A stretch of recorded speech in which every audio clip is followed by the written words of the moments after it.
இன்றைக்கி பார்த்தீங்கன்னா ஒரு கூட்டு குழம்பு தாங்க. துவரம்பருப்பு வச்சு அதுக்கு துவரம்பருப்பு, வரமிளகாய், வரமல்லி, கருவேப்பிலை, பூண்டு, ஜீரகம், மிளகு, கூடவே ஒரு 10 சின்ன வெங்காயம் இதெல்லாம் ஒரு மிக்ஸி ஜாரில் சேர்த்து நல்லா நைஸாகவே அரைச்சி எடுத்துக்கணும்.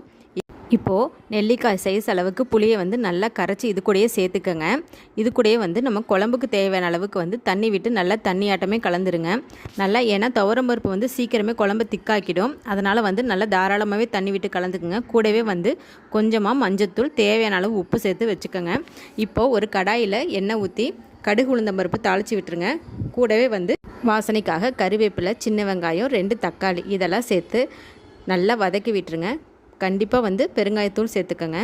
இதெல்லாம் சேர்த்து நல்லா வதக்கினதுக்கப்புறம் நம்ம அரைச்சி வச்சுருக்க மசாலாவை தூக்கி இதிலே சேர்த்து நல்லா பச்சை வாசனை போகிற வரைக்கும் கொதிக்க விட்டு இறக்கினீங்கன்னா சூப்பரான பருப்பு கூட்டான ரெடி.